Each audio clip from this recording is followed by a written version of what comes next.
오늘의 이야기에 들어가기에 앞서 잠시 여러분의 마음을 나누어 주시겠어요? 이야기가 누군가에게 작은 위로와 빛이 될 수 있다고 생각하신다면 공유를 통해 그 마음을 전해주세요.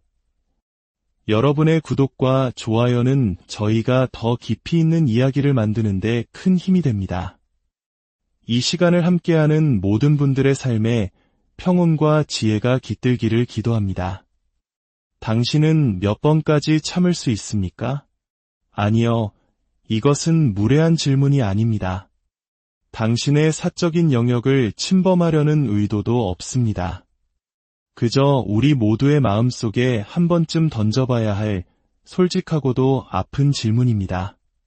당신 곁에 있는 그 사람, 연인이든 가족이든 친구든 그 어떤 관계 속에 있는 그 사람이 당신의 존재를 무시하고 당신을 위축시키고 당신의 권리를 침해하고 당신의 약점을 이용하는 행동을 몇 번이나 반복해야 당신은 이제 그만이라고 말할 수 있습니까? 당신을 불편하게 만들고 심지어는 불안하고 안전하지 않다고 느끼게 만들며 당신의 현실 감각을 훔쳐가고 끝내 당신을 배신하는 그 행동들. 당신은 몇 번까지 용납할 수 있나요?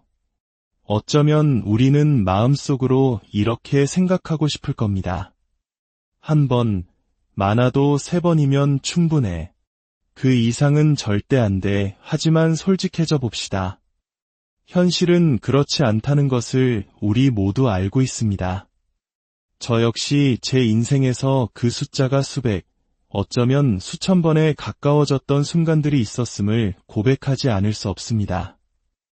인간관계라는 것이 그렇게 간단한 수학 문제처럼 풀리는 것이 아니기 때문입니다. 최근 우리 사회에서는 나르시시스트나 적대적 관계와 같은 다소 어렵고 미묘한 주제들이 대중에게 알려지기 시작했습니다. 하지만 이 과정에서 많은 것이 단순화되고 예곡되는 현실을 마주하며 저는 전문가로서 깊은 스트레스를 느낍니다. 마치 흑과 백, 선과 악만이 존재하는 테니스 경기처럼 이 복잡한 인간관계의 문제가 양극단으로 나뉘어 버렸습니다. 한쪽에서는 이렇게 외칩니다. 당장 벗어나세요. 그 사람은 독입니다. 나르시시스트라고요. 사악하고 나쁜 사람이니 즉시 연락을 끊고 차단해야 합니다. 그리고 다른 한쪽에서는 이렇게 비판합니다. 요즘 사람들은 조금만 의견이 달라도 상대를 독이라고 매도해 버리는군요. 그저 자신들이 약하고 어른스러운 관계를 감당하지 못해서 그런 것뿐이에요. 그렇게 쉽게 결혼과 가정을 파괴해도 되는 겁니까? 이런 논쟁들을 접할 때마다 저는 수년 혹은 수십 년간 고통스러운 관계 속에서 모든 것을 인내해온 생존자들의 얼굴을 떠올립니다. 그들은 오랜 시간 동안 내가 문제인가? 내가 더 노력해야 하나? 라며 스스로를 탓했습니다. 어떤 분들은 실제로 몸과 마음의 병을 얻기도 했습니다. 그러다 마침내 수많은 자료를 찾아보고 공부한 끝에 이 지독한 관계의 패턴을 설명해줄 나르시시스트적 학대라는 개념을 발견합니다. 어둠 속에서 마침내 지도를 찾은 것처럼 안도합니다. 그런데 세상은 바로 그 순간 그들에게 다시 손가락질을 합니다. 당신이 너무 예민하고 편협한 거 아니에요? 당신의 소통 방식에 문제가 있는 것뿐인데 상대방을 이해하려는 노력도 없이 어떻게 가정을, 그 소중한 관계를 깨뜨릴 수 있죠. 여러분, 당신은 공감 능력이 뛰어난 사람입니다. 그것은 정말 좋은 성품입니다. 하지만 누군가의 24시간 상주 트라우마 치료사가 되어주길 기대받는 것은 전혀 다른 문제입니다. 특히 당신에게 상처를 주는 바로 그 사람을 위해서 말이죠. 세상은 종종 이렇게 말합니다. 만약 당신이 이 힘들고 유독하며 해로운 관계를 해결하지 못한다면 그것은 당신의 잘못이라고. 왜냐하면 세상의 수많은 관계 조언가들은 관계는 상방과실이다. 손뼉도 마주쳐야 소리가 난다고 말하기를 좋아하니까요. 그러니 당신이 관계를 끊어내거나 거리를 두는 것 외에 다른 해결책을 찾지 못했다면 그것은 결국 당신의 문제라는 논리로 귀결됩니다. 물론 이것은 절대로 사실이 아닙니다. 특히 전통적인 가치관을 중시하는 주류 언론이나 미디어는 나르시시스트적 관계의 존재 자체를 믿고 싶어 하지 않는 경향이 있습니다. 그들은 모든 관계는 노력으로 회복될 수 있다는 환상을 팔고 싶어 합니다. 우리에게 정서적 학대를 가하는 사람들을 이해하기 위해 더 많은 시간을 투자해야 한다고 조언합니다. 나르시시즘은 아주 드문 정신질환일 뿐이며 이렇게 많은 사람들에게 일어날 리가 없다고 치부해버립니다. 이것은 매우 일방적이고 솔직히 말해 기득권적인 시각입니다. 세상에는 다른 사람을 부수고 망가뜨리면서 살아가는 사람들이 분명히 존재하며 나머지 사람들은 그들을 그저 이해해주고 그들이 어질러 놓은 모든 것을 조용히 치워야 한다는 논리나 다름없습니다. 그들은 나르시시스트라는 단어 사용을 피하려고 했습니다. 좋습니다. 저도 그 단어에 집착할 생각은 없습니다. 그렇다면 우리는 배신, 기만, 책임 전가, 수치심 주기, 현실 부정, 합리화, 무시, 가스라이팅, 분노 폭발, 침묵으로 일관하기, 병적인 예민함과 같은 행동을 지속적으로 반복하는 사람을 뭐라고 불러야 할까요? 미디어가 휘두르는 가장 큰 무기는 바로 이것입니다. 이해하려고 노력해봐. 딱지를 붙이지 마. 내가 충분히 노력하지 않은 걸 수도 있잖아. 사람들은 다 다른 법이야. 그 사람이 그렇게 행동하는 건 어쩌면 그 사람도 힘들기 때문일 거야. 네, 당신은 이미 그렇게 했습니다. 수없이 노력했습니다. 얼마나 오랫동안 그렇게 했나요? 1년, 10년, 아니면 50년. 당신은 얼마나 오랫동안 참아왔습니까? 당신의 숫자는 무엇입니까? 우리가 사랑하는 사람들, 가까이 머물고 싶은 사람들, 함께 아이를 키우는 사람들, 직업적으로 존경하거나 의지해야 하는 사람들, 그리고 오랜 역사를 함께한 사람들과의 관계 속에서 이런 파괴적인 패턴을 인지하는 것은 그 자체만으로도 너무나 힘든 일입니다. 그들은 우리로 하여금 수많은 나쁜 행동들 사이에서 아주 작은 선함의 조각들을 발견하고 그것에 매달리게 만드는 사람들이었습니다. 그것이 나에게 해롭다는 것을 알면서도 우리는 어떻게든 관계를 지켜내고 싶었습니다. 하지만 문제는 이 관계에서 문제를 해결한다는 것이 상대방의 행동 변화를 의미하지 않는다는 점입니다. 그들의 행동은 아마 당신이 만족할 만한 수준으로 결코 변하지 않을 것입니다. 여기서 해결이란 결국 우리가 상대방이 원하는 대로 굴복하고 우리 자신의 목소리를 죽이고 모든 수치심과 비난을 짊어지고 내가 부족하다는 자책감을 안고 살아가는 것을 의미합니다. 고통스러울 것을 알면서도 계속 그 자리에 나타나고 계속 용서하거나 잊어버리거나 어쩌면 이 모든 고통을 느끼지 않기 위해 스스로를 마비시키는 것. 그것이 그들이 말하는 해결의 진짜 의미입니다. 여기 또 다른 문제가 있습니다. 이런 관계에 대한 대부분의 현명한 조언들은 종종 사회적으로 더 많은 힘을 가진 사람들에 의해 쓰여지고 전달됩니다. 그들은 경계를 설정하고 맞서 싸우고 자신의 목소리를 내고 주변의 지지를 얻어낼 수 있는 위치에 있는 사람들입니다. 하지만 사회에서 당신이 가진 힘이 적을수록 당신은 나르시시스트적 학대에 더 자주, 더 심각하게 노출될 가능성이 높습니다. 왜냐하면 다른 사람들이 당신의 말을 믿어주지 않을 가능성이 크기 때문입니다. 좋은 대학의 멋진 교수가 나와서 독이 되는 관계란 없습니다. 맞서 싸우고 당신의 주장을 펼치고 용감해지세요 라고 말할 때 저는 쓴웃음을 짓습니다. 만약 제가 당신과 같은 세상에 살았다면 저도 그렇게 했을 겁니다. 하지만 우리 대부분은 그렇지 않습니다. 상황과 맥락이 모든 것을 결정합니다. 어떤 글에서 저는 이런 댓글을 보았습니다.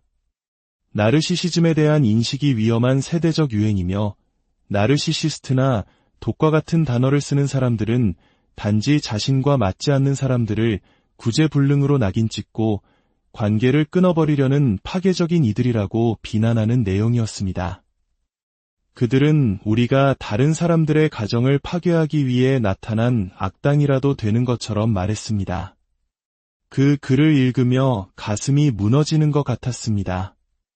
이것이야말로 이 모든 문제의 가장 비극적인 부분입니다. 우리 대부분은 우리에게 상처를 준 그들이 구제불능이라고 생각하지 않습니다. 우리는 그저 슬플 뿐입니다.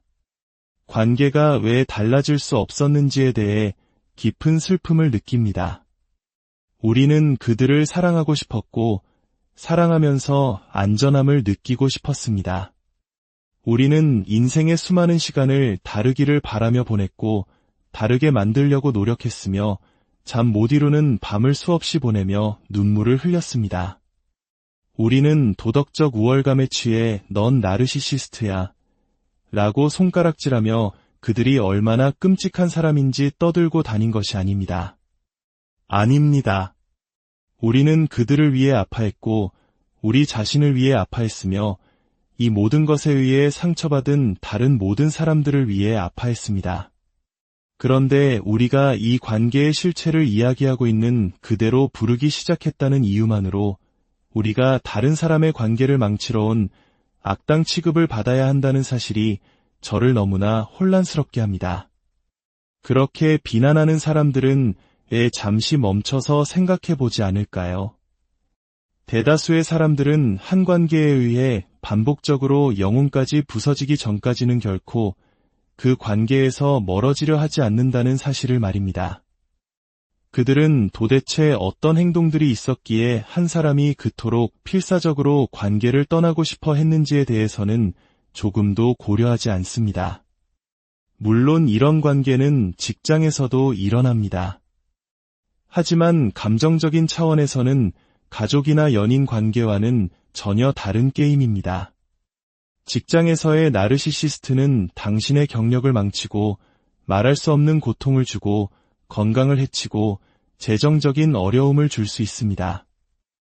하지만 배우자의 외도에 대해 경계를 설정하는 것과 무례한 직장 동료에게 경계를 설정하는 것은 근본적으로 다릅니다.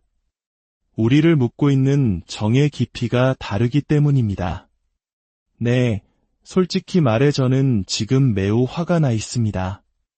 너무나 깊은 상처를 입었음에도 불구하고 자신을 해친 사람을 위해 마음 한편에 여전히 사랑의 공간을 남겨두고 싶어하는 사람들을 보는 것이 너무나 힘듭니다. 하지만 그들은 동시에 어떤 경우에는 살아남기 위한 유일한 방법이 이 관계의 실체를 불편하더라도 명확하게 보고 거리를 두거나 완전히 떠나는 것임을 깨닫고 있습니다. 그런데 세상과 미디어는 그런 고통스러운 결정을 내린 사람들에게 쉬운 길을 택했다. 성급한 선택을 했다고 비난하며 상처에 소금을 뿌립니다. 부디 기억해 주십시오. 당신이 미디어에서 이런 터무니없는 이야기들을 접하게 된다면 그냥 그 글을 덮어버리세요. 세상은 이 문제에 있어서 결코 당신의 치어리더가 되어주지 않을 것입니다. 그러니 세상의 허락을 기다리지 마세요. 어쩌면 우리가 던져야 할 질문은 당신의 숫자는 무엇입니까? 가 아닐지도 모릅니다. 대신 이렇게 물어야 합니다. 세상의 숫자는 무엇입니까? 우리가 한 관계 속에서 몇 번이나 더 상처를 받아야 세상은 우리가 뒤로 물러서는 것을 괜찮다고 말해줄까요? 아마도 그 숫자는 무한대에 가까울 겁니다. 왜냐하면 세상의 많은 사람들은 모든 관계는 해결될 수 있다. 용서는 언제나 옳다. 모든 문제에는 양쪽 모두의 책임이 있다는 자신들의 이상적인 신념을 지키기 위해 당신 한 사람의 희생쯤은 기꺼이 감수할 것이기 때문입니다. 치유의 가장 어려운 부분 중 하나는 세상이 인정해주는 것에 대한 기대를 버리는 것입니다. 세상의 승인을 기다리는 것을 멈추는 것. 만약 당신이 그 지점에 도달할 수 있다면 그것은 수많은 사람들에게 치유의 전환점이 될 것입니다. 어쩌면 숫자는 애초에 없었을지도 모릅니다. 어느 날 문득 우리는 모든 것을 보게 되고 깨닫게 됩니다. 한번 보고 나면 다시는 보지 못했던 때로 돌아갈 수 없습니다. 그리고 우리 마음속 무언가의 스위치가 딸깍하고 꺼집니다. 그것은 숫자가 아니라 감각입니다. 인간과 관계는 위험신호, 숫자, 체크리스트 같은 것으로 환원될 수 없습니다. 우리는 훨씬 더 복잡한 존재입니다. 이 복잡한 세상 속에서 우리는 안전함이 어떤 느낌인지, 건강한 관계가 무엇인지 다시 배워야 합니다. 그리고 우리 각자의 내면 깊숙한 곳에 그 해로운 관계 속에서 살아남기 위해 묻어둬야만 했던 진짜 나가 존재한다는 것을 인식해야 합니다. 성인이 되어 이 모든 작업을 하는 것은 어렵습니다. 하지만 가능합니다. 그리고 그것이 바로 우리가 해야 할 일입니다. 나르시시스트적이고 조종적이며 일방적이고 병적으로 이기적인 관계의 실체를 명확히 바라보는 것. 그 명료함이 당신이 더 빨리 현실을 보고 치유될 수 있도록 도울 것입니다. 치유의 여정에서 당신은 당신 자신의 가장 든든한 지지자이자 변호사가 되는 법을 배워야 합니다. 이제 다른 사람들의 댓글을 읽는 것도 멈추세요. 당신의 진짜 이야기는 오늘의 이야기에 들어가기에 앞서 잠시 여러분의 마음을 나누어 주시겠어요? 이야기가 누군가에게 작은 위로와 빛이 될 수 있다고 생각하신다면 공유를 통해 그 마음을 전해주세요. 여러분의 구독과 좋아요는 저희가 더 깊이 있는 이야기를 만드는데 큰 힘이 됩니다. 이 시간을 함께하는 모든 분들의 삶에 평온과 지혜가 깃들기를 기도합니다. 당신은 몇 번까지 참을 수 있습니까? 아니요, 이것은 무례한 질문이 아닙니다. 당신의 사적인 영역을 침범하려는 의도도 없습니다. 그저 우리 모두의 마음속에 한 번쯤 던져봐야 할 솔직하고도 아픈 질문입니다. 당신 곁에 있는 그 사람, 연인이든 가족이든 친구든 그 어떤 관계 속에 있는 그 사람이 당신의 존재를 무시하고 당신을 위축시키고 당신의 권리를 침해하고 당신의 약점을 이용하는 행동을 몇 번이나 반복해야 당신은 이제 그만이라고 말할 수 있습니까? 당신을 불편하게 만들고 심지어는 불안하고 안전하지 않다고 느끼게 만들며 당신의 현실 감각을 훔쳐가고 끝내 당신을 배신하는 그 행동들. 당신은 몇 번까지 용납할 수 있나요? 어쩌면 우리는 마음속으로 이렇게 생각하고 싶을 겁니다. 한 번, 많아도 3번이면 충분해. 그 이상은 절대 안 돼. 하지만 솔직해져 봅시다.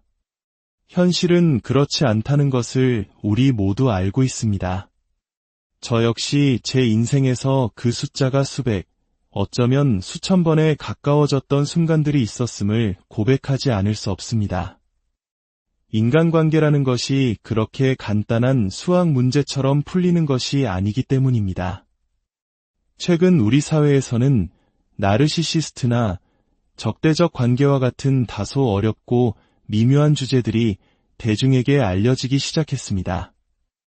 하지만 이 과정에서 많은 것이 단순화되고 예곡되는 현실을 마주하며 저는 전문가로서 깊은 스트레스를 느낍니다. 마치 흑과 백, 선과 악만이 존재하는 테니스 경기처럼 이 복잡한 인간관계의 문제가 양극단으로 나뉘어 버렸습니다. 한쪽에서는 이렇게 외칩니다. 당장 벗어나세요. 그 사람은 독입니다. 나르시시스트라고요. 사악하고 나쁜 사람이니 즉시 연락을 끊고 차단해야 합니다. 그리고 다른 한쪽에서는 이렇게 비판합니다. 요즘 사람들은 조금만 의견이 달라도 상대를 독이라고 매도해 버리는군요. 그저 자신들이 약하고 어른스러운 관계를 감당하지 못해서 그런 것뿐이에요. 그렇게 쉽게 결혼과 가정을 파괴해도 되는 겁니까? 이런 논쟁들을 접할 때마다 저는 수년 혹은 수십 년간 고통스러운 관계 속에서 모든 것을 인내해온 생존자들의 얼굴을 떠올립니다. 그들은 오랜 시간 동안 내가 문제인가? 내가 더 노력해야 하나? 라며 스스로를 탓했습니다. 어떤 분들은 실제로 몸과 마음의 병을 얻기도 했습니다. 그러다 마침내 수많은 자료를 찾아보고 공부한 끝에 이 지독한 관계의 패턴을 설명해줄 나르시시스트적 학대라는 개념을 발견합니다. 어둠 속에서 마침내 지도를 찾은 것처럼 안도합니다. 그런데 세상은 바로 그 순간 그들에게 다시 손가락질을 합니다. 당신이 너무 예민하고 편협한 거 아니에요? 당신의 소통 방식에 문제가 있는 것뿐인데 상대방을 이해하려는 노력도 없이 어떻게 가정을, 그 소중한 관계를 깨뜨릴 수 있죠. 여러분, 당신은 공감 능력이 뛰어난 사람입니다. 그것은 정말 좋은 성품입니다. 하지만 누군가의 24시간 상주 트라우마 치료사가 되어주길 기대받는 것은 전혀 다른 문제입니다. 특히 당신에게 상처를 주는 바로 그 사람을 위해서 말이죠. 세상은 종종 이렇게 말합니다. 만약 당신이 이 힘들고 유독하며 해로운 관계를 해결하지 못한다면 그것은 당신의 잘못이라고. 왜냐하면 세상의 수많은 관계 조언가들은 관계는 상방과실이다. 손뼉도 마주쳐야 소리가 난다고 말하기를 좋아하니까요. 그러니 당신이 관계를 끊어내거나 거리를 두는 것 외에 다른 해결책을 찾지 못했다면 그것은 결국 당신의 문제라는 논리로 기결됩니다. 물론 이것은 절대로 사실이 아닙니다. 특히 전통적인 가치관을 중시하는 주류 언론이나 미디어는 나르시시스트적 관계의 존재 자체를 믿고 싶어 하지 않는 경향이 있습니다. 그들은 모든 관계는 노력으로 회복될 수 있다는 환상을 팔고 싶어 합니다. 우리에게 정서적 학대를 가하는 사람들을 이해하기 위해 더 많은 시간을 투자해야 한다고 조언합니다.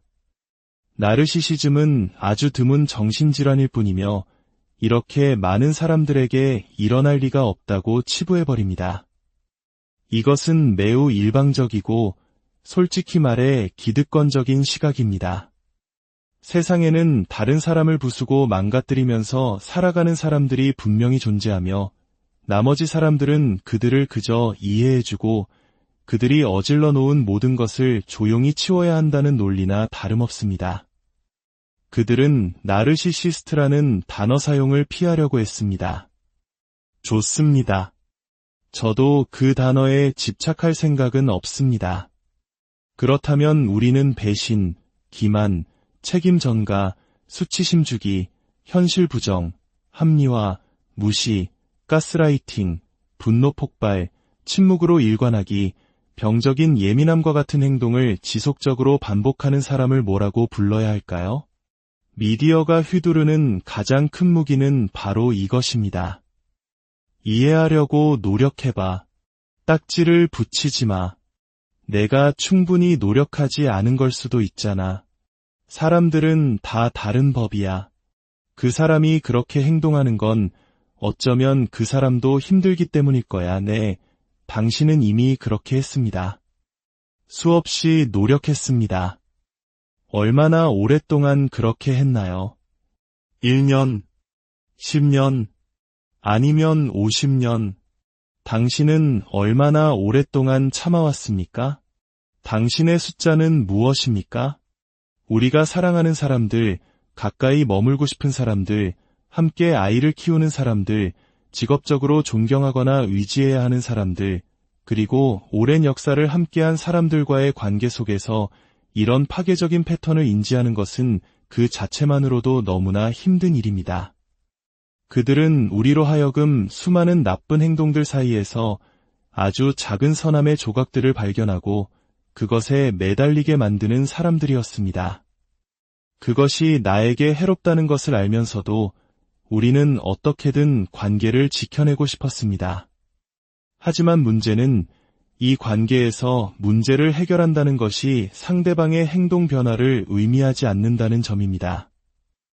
그들의 행동은 아마 당신이 만족할 만한 수준으로 결코 변하지 않을 것입니다. 여기서 해결이란 결국 우리가 상대방이 원하는 대로 굴복하고 우리 자신의 목소리를 죽이고 모든 수치심과 비난을 짊어지고 내가 부족하다는 자책감을 안고 살아가는 것을 의미합니다. 고통스러울 것을 알면서도 계속 그 자리에 나타나고 계속 용서하거나 잊어버리거나 어쩌면 이 모든 고통을 느끼지 않기 위해 스스로를 마비시키는 것. 그것이 그들이 말하는 해결의 진짜 의미입니다. 여기 또 다른 문제가 있습니다. 이런 관계에 대한 대부분의 현명한 조언들은 종종 사회적으로 더 많은 힘을 가진 사람들에 의해 쓰여지고 전달됩니다. 그들은 경계를 설정하고 맞서 싸우고 자신의 목소리를 내고 주변의 지지를 얻어낼 수 있는 위치에 있는 사람들입니다. 하지만 사회에서 당신이 가진 힘이 적을수록 당신은 나르시시스트적 학대에 더 자주, 더 심각하게 노출될 가능성이 높습니다. 왜냐하면 다른 사람들이 당신의 말을 믿어주지 않을 가능성이 크기 때문입니다. 좋은 대학의 멋진 교수가 나와서 독이 되는 관계란 없습니다. 맞서 싸우고 당신의 주장을 펼치고 용감해지세요 라고 말할 때 저는 쓴웃음을 짓습니다. 만약 제가 당신과 같은 세상에 살았다면 저도 그렇게 했을 겁니다. 하지만 우리 대부분은 그렇지 않습니다. 상황과 맥락이 모든 것을 결정합니다. 어떤 글에서 저는 이런 댓글을 보았습니다. 나르시시즘에 대한 인식이 위험한 세대적 유행이며 나르시시스트나 독과 같은 단어를 쓰는 사람들은 단지 자신과 맞지 않는 사람들을 구제불능으로 낙인 찍고 관계를 끊어버리려는 파괴적인 이들이라고 비난하는 내용이었습니다. 그들은 우리가 다른 사람들의 가정을 파괴하기 위해 나타난 악당이라도 되는 것처럼 말했습니다. 그 글을 읽으며 가슴이 무너지는 것 같았습니다. 이것이야말로 이 모든 문제의 가장 비극적인 부분입니다. 우리 대부분은 우리에게 상처를 준 그들이 구제불능이라고 생각하지 않습니다. 우리는 그저 슬플 뿐입니다. 관계가 왜 달라질 수 없었는지에 대해 깊은 슬픔을 느낍니다. 우리는 그들을 사랑하고 싶었고 사랑하면서 안전함을 느끼고 싶었습니다. 우리는 인생의 수많은 시간을 다르기를 바라며 보냈고 다르게 만들려고 노력했으며 잠 못 이루는 밤을 수없이 보내며 눈물을 흘렸습니다. 우리는 도덕적 우월감에 취해 넌 나르시시스트야 라고 손가락질하며 그들이 얼마나 끔찍한 사람인지 떠들고 다닌 것이 아닙니다. 아닙니다. 우리는 그들을 위해 아파했고 우리 자신을 위해 아파했으며 이 모든 것에 의해 상처받은 다른 모든 사람들을 위해 아파했습니다. 그런데 우리가 이 관계의 실체를 이야기하고 있는 그대로 부르기 시작했다는 이유만으로 우리가 다른 사람의 관계를 망치러 온 악당 취급을 받아야 한다는 사실이 저를 너무나 혼란스럽게 합니다. 그렇게 비난하는 사람들은 왜 잠시 멈춰서 생각해보지 않을까요? 대다수의 사람들은 한 관계에 의해 반복적으로 영혼까지 부서지기 전까지는 결코 그 관계에서 멀어지려 하지 않는다는 사실을 말입니다. 그들은 도대체 어떤 행동들이 있었기에 한 사람이 그토록 필사적으로 관계를 떠나고 싶어 했는지에 대해서는 조금도 고려하지 않습니다. 물론 이런 관계는 직장에서도 일어납니다.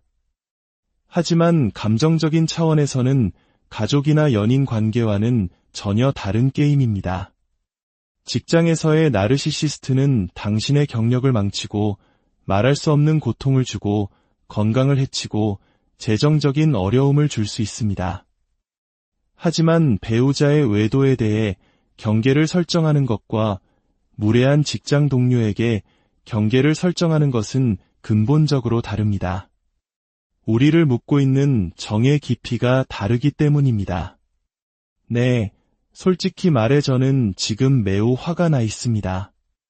너무나 깊은 상처를 입었음에도 불구하고 자신을 해친 사람을 위해 마음 한편에 여전히 사랑의 공간을 남겨두고 싶어하는 사람들을 보는 것이 너무나 힘듭니다.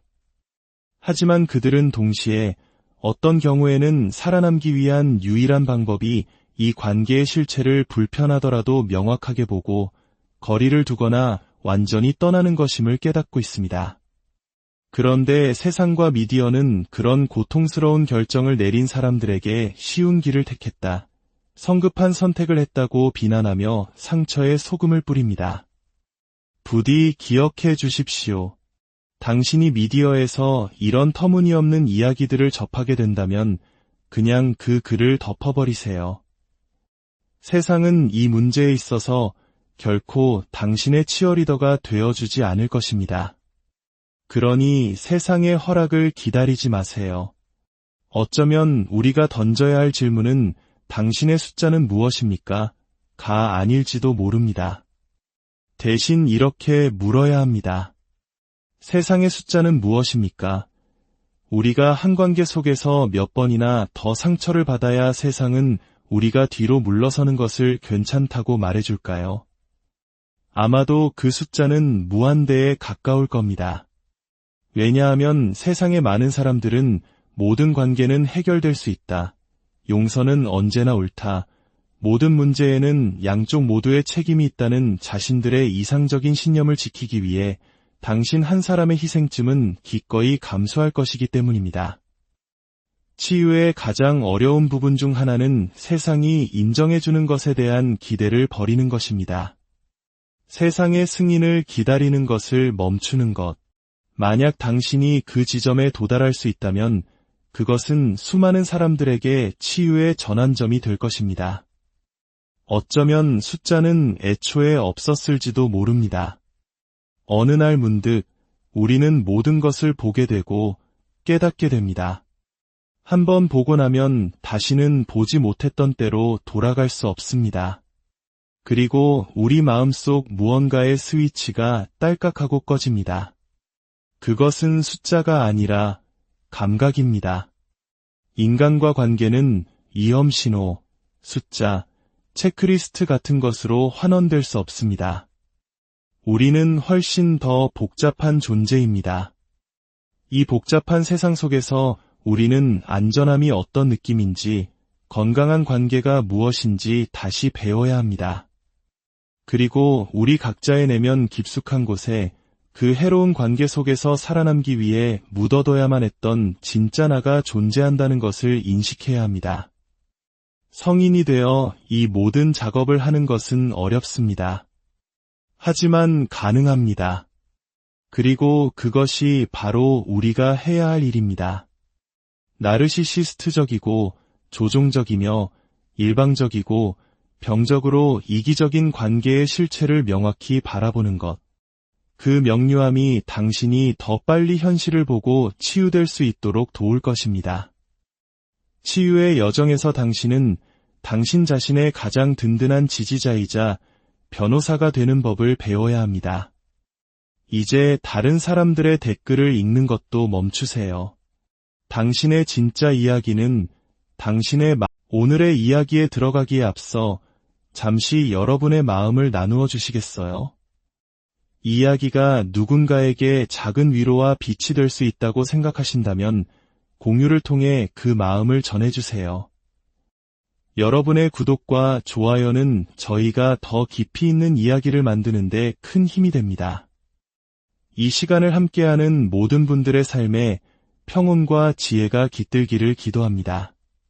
당신은 몇 번까지 참을 수 있습니까? 아니요, 이것은 무례한 질문이 아닙니다.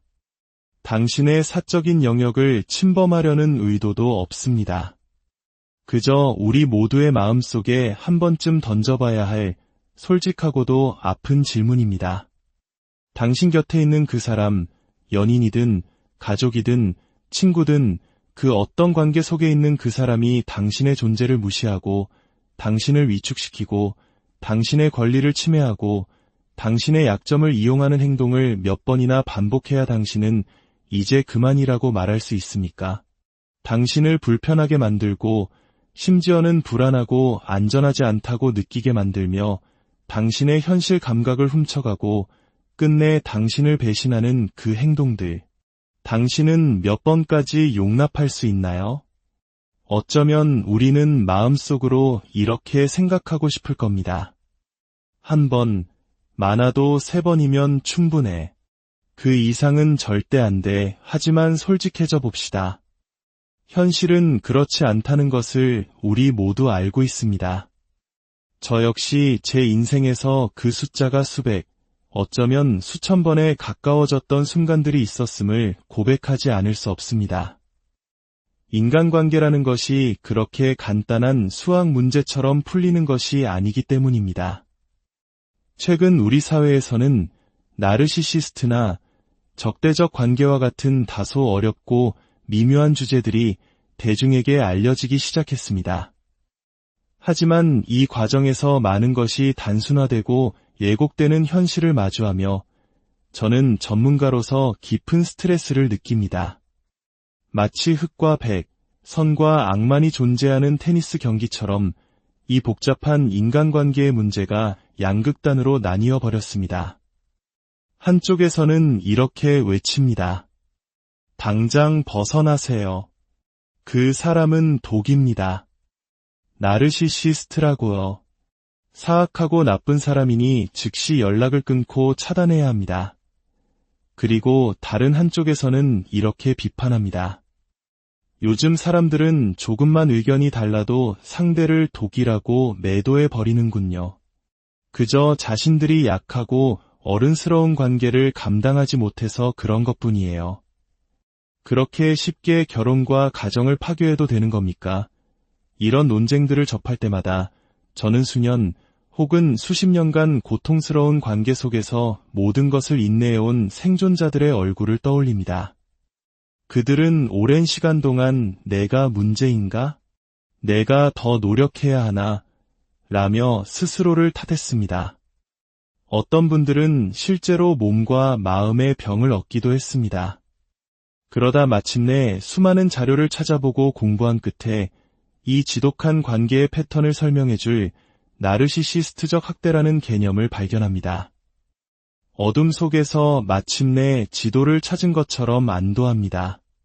그런데 세상은 바로 그 순간 그들에게 다시 손가락질을 합니다. 당신이 너무 예민하고 편협한 거 아니에요? 당신의 소통 방식에 문제가 있는 것뿐인데 상대방을 이해하려는 노력도 없이 어떻게 가정을, 그 소중한 관계를 깨뜨릴 수 있죠. 여러분, 당신은 공감 능력이 뛰어난 사람입니다. 그것은 정말 좋은 성품입니다. 하지만 누군가의 24시간 상주 트라우마 치료사가 되어주길 기대받는 것은 전혀 다른 문제입니다. 특히 당신에게 상처를 주는 바로 그 사람을 위해서 말이죠. 세상은 종종 이렇게 말합니다. 만약 당신이 이 힘들고 유독하며 해로운 관계를 해결하지 못한다면 그것은 당신의 잘못이라고. 왜냐하면 세상의 수많은 관계 조언가들은 관계는 상방과실이다. 손뼉도 마주쳐야 소리가 난다고 말하기를 좋아하니까요. 그러니 당신이 관계를 끊어내거나 거리를 두는 것 외에 다른 해결책을 찾지 못했다면 그것은 결국 당신의 문제라는 논리로 기결됩니다. 물론 이것은 절대로 사실이 아닙니다. 특히 전통적인 가치관을 중시하는 주류 언론이나 미디어는 나르시시스트적 관계의 존재 자체를 믿고 싶어 하지 않는 경향이 있습니다. 그들은 모든 관계는 노력으로 회복될 수 있다는 환상을 팔고 싶어 합니다. 우리에게 정서적 학대를 가하는 사람들을 이해하기 위해 더 많은 시간을 투자해야 한다고 조언합니다. 나르시시즘은 아주 드문 정신질환일 뿐이며 이렇게 많은 사람들에게 일어날 리가 없다고 치부해버립니다. 이것은 매우 일방적이고 솔직히 말해 기득권적인 시각입니다. 세상에는 다른 사람을 부수고 망가뜨리면서 살아가는 사람들이 분명히 존재하며 나머지 사람들은 그들을 그저 이해해주고 그들이 어질러 놓은 모든 것을 조용히 치워야 한다는 논리나 다름없습니다. 그들은 나르시시스트라는 단어 사용을 피하려고 했습니다. 좋습니다. 저도 그 단어에 집착할 생각은 없습니다. 그렇다면 우리는 배신, 기만, 책임 전가, 수치심 주기, 현실 부정, 합리화, 무시, 가스라이팅, 분노 폭발, 침묵으로 일관하기, 병적인 예민함과 같은 행동을 지속적으로 반복하는 사람을 뭐라고 불러야 할까요? 미디어가 휘두르는 가장 큰 무기는 바로 이것입니다. 이해하려고 노력해봐. 딱지를 붙이지 마. 내가 충분히 노력하지 않은 걸 수도 있잖아. 사람들은 다 다른 법이야.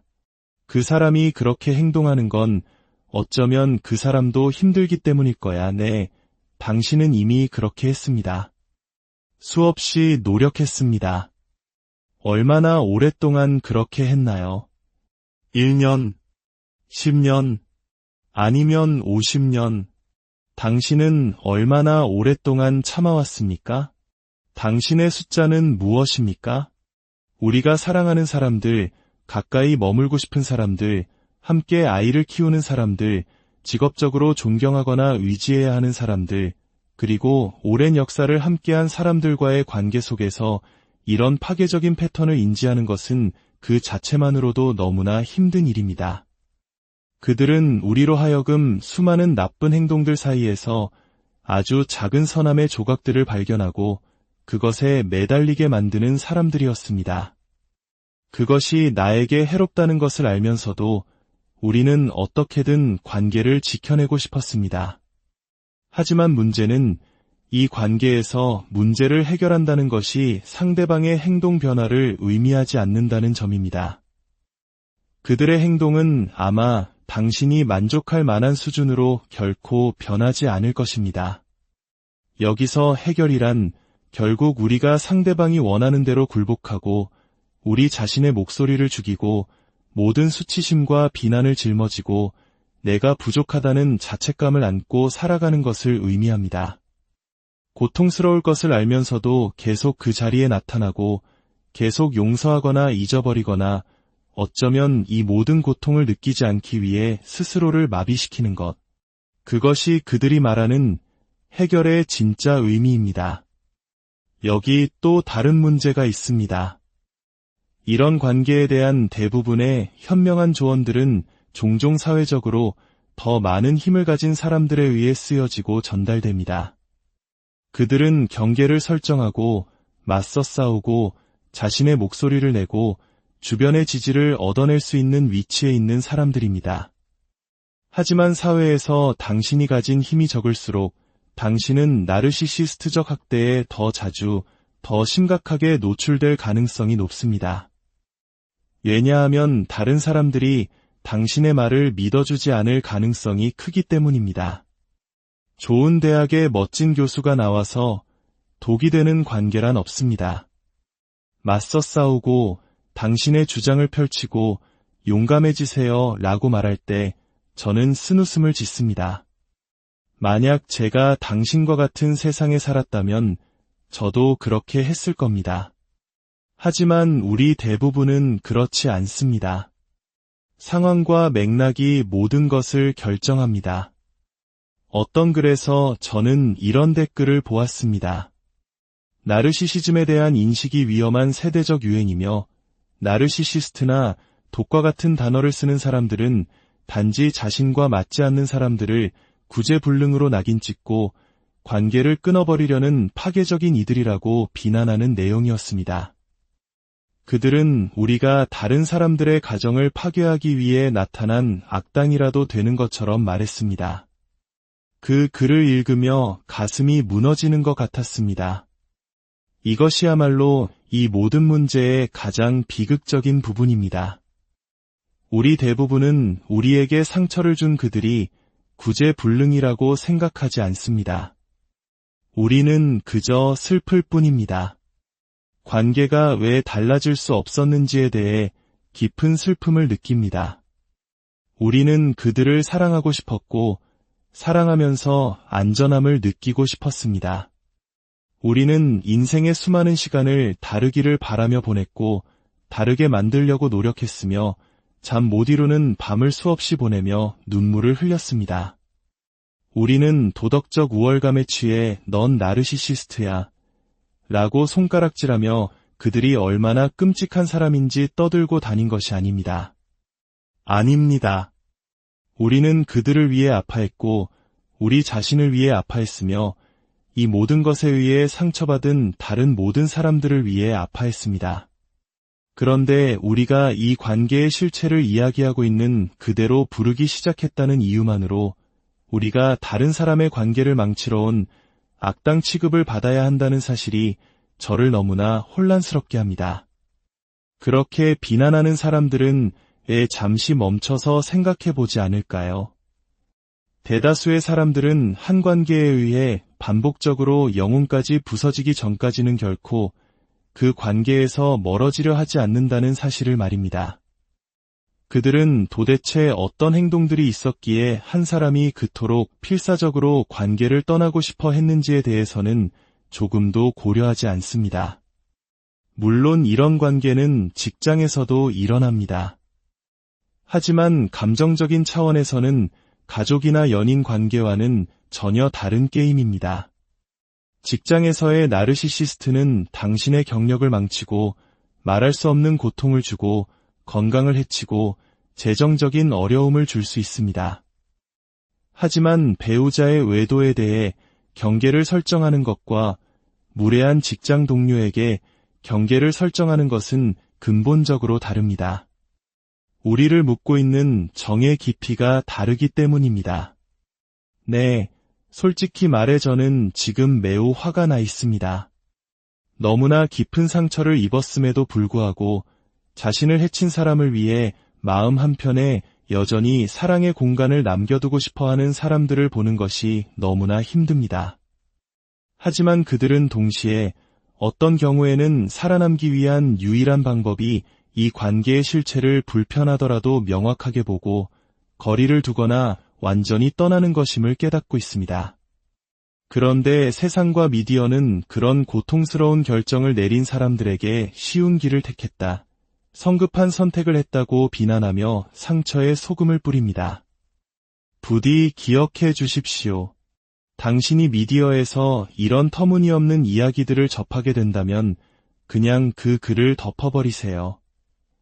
세상은 이 문제에 있어서 결코 당신의 치어리더가 되어주지 않을 것입니다. 그러니 세상의 허락을 기다리지 마세요. 어쩌면 우리가 던져야 할 질문은 당신의 숫자는 무엇입니까? 가 아닐지도 모릅니다. 대신 이렇게 물어야 합니다. 세상의 숫자는 무엇입니까? 우리가 한 관계 속에서 몇 번이나 더 상처를 받아야 세상은 우리가 뒤로 물러서는 것을 괜찮다고 말해줄까요? 아마도 그 숫자는 무한대에 가까울 겁니다. 왜냐하면 세상의 많은 사람들은 모든 관계는 해결될 수 있다. 용서는 언제나 옳다. 모든 문제에는 양쪽 모두의 책임이 있다는 자신들의 이상적인 신념을 지키기 위해 당신 한 사람의 희생쯤은 기꺼이 감수할 것이기 때문입니다. 치유의 가장 어려운 부분 중 하나는 세상이 인정해주는 것에 대한 기대를 버리는 것입니다. 세상의 승인을 기다리는 것을 멈추는 것. 만약 당신이 그 지점에 도달할 수 있다면 그것은 수많은 사람들에게 치유의 전환점이 될 것입니다. 어쩌면 숫자는 애초에 없었을지도 모릅니다. 어느 날 문득 우리는 모든 것을 보게 되고 깨닫게 됩니다. 한번 보고 나면 다시는 보지 못했던 때로 돌아갈 수 없습니다. 그리고 우리 마음속 무언가의 스위치가 딸깍하고 꺼집니다. 그것은 숫자가 아니라 감각입니다. 인간과 관계는 위험신호, 숫자, 체크리스트 같은 것으로 환원될 수 없습니다. 우리는 훨씬 더 복잡한 존재입니다. 이 복잡한 세상 속에서 우리는 안전함이 어떤 느낌인지, 건강한 관계가 무엇인지 다시 배워야 합니다. 그리고 우리 각자의 내면 깊숙한 곳에 그 해로운 관계 속에서 살아남기 위해 묻어둬야만 했던 진짜 나가 존재한다는 것을 인식해야 합니다. 성인이 되어 이 모든 작업을 하는 것은 어렵습니다. 하지만 가능합니다. 그리고 그것이 바로 우리가 해야 할 일입니다. 나르시시스트적이고 조종적이며 일방적이고 병적으로 이기적인 관계의 실체를 명확히 바라보는 것. 그 명료함이 당신이 더 빨리 현실을 보고 치유될 수 있도록 도울 것입니다. 치유의 여정에서 당신은 당신 자신의 가장 든든한 지지자이자 변호사가 되는 법을 배워야 합니다. 이제 다른 사람들의 댓글을 읽는 것도 멈추세요. 당신의 진짜 이야기는 오늘의 이야기에 들어가기에 앞서 잠시 여러분의 마음을 나누어 주시겠어요? 이야기가 누군가에게 작은 위로와 빛이 될 수 있다고 생각하신다면 공유를 통해 그 마음을 전해주세요. 여러분의 구독과 좋아요는 저희가 더 깊이 있는 이야기를 만드는데 큰 힘이 됩니다. 이 시간을 함께하는 모든 분들의 삶에 평온과 지혜가 깃들기를 기도합니다. 당신은 몇 번까지 참을 수 있습니까? 아니요. 이것은 무례한 질문이 아닙니다. 당신의 사적인 영역을 침범하려는 의도도 없습니다. 그저 우리 모두의 마음속에 한 번쯤 던져봐야 할 솔직하고도 아픈 질문입니다. 당신 곁에 있는 그 사람, 연인이든 가족이든 친구든 그 어떤 관계 속에 있는 그 사람이 당신의 존재를 무시하고 당신을 위축시키고 당신의 권리를 침해하고 당신의 약점을 이용하는 행동을 몇 번이나 반복해야 당신은 이제 그만이라고 말할 수 있습니까? 당신을 불편하게 만들고 심지어는 불안하고 안전하지 않다고 느끼게 만들며 당신의 현실 감각을 훔쳐가고 끝내 당신을 배신하는 그 행동들. 당신은 몇 번까지 용납할 수 있나요? 어쩌면 우리는 마음속으로 이렇게 생각하고 싶을 겁니다. 한 번, 많아도 3번이면 충분해. 그 이상은 절대 안 돼. 하지만 솔직해져 봅시다. 현실은 그렇지 않다는 것을 우리 모두 알고 있습니다. 저 역시 제 인생에서 그 숫자가 수백, 어쩌면 수천 번에 가까워졌던 순간들이 있었음을 고백하지 않을 수 없습니다. 인간관계라는 것이 그렇게 간단한 수학 문제처럼 풀리는 것이 아니기 때문입니다. 최근 우리 사회에서는 나르시시스트나 적대적 관계와 같은 다소 어렵고 미묘한 주제들이 대중에게 알려지기 시작했습니다.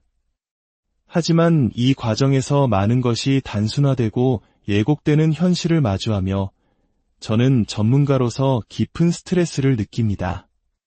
마치 흑과 백, 선과 악만이 존재하는 테니스 경기처럼 이 복잡한 인간관계의 문제가 양극단으로 나뉘어 버렸습니다. 한쪽에서는 이렇게 외칩니다. 당장 벗어나세요. 그 사람은 독입니다. 나르시시스트라고요. 사악하고 나쁜 사람이니 즉시 연락을 끊고 차단해야 합니다. 그리고 다른 한쪽에서는 이렇게 비판합니다. 요즘 사람들은 조금만 의견이 달라도 상대를 독이라고 매도해 버리는군요. 그저 자신들이 약하고 어른스러운 관계를 감당하지 못해서 그런 것뿐이에요. 그렇게 쉽게 결혼과 가정을 파괴해도 되는 겁니까? 이런 논쟁들을 접할 때마다 저는 수년 혹은 수십 년간 고통스러운 관계 속에서 모든 것을 인내해온 생존자들의 얼굴을 떠올립니다. 그들은 오랜 시간 동안 내가 문제인가? 내가 더 노력해야 하나? 라며 스스로를 탓했습니다. 어떤 분들은 실제로 몸과 마음의 병을 얻기도 했습니다. 그러다 마침내 수많은 자료를 찾아보고 공부한 끝에 이 지독한 관계의 패턴을 설명해줄 나르시시스트적 학대라는 개념을 발견합니다. 어둠 속에서 마침내 지도를 찾은 것처럼 안도합니다.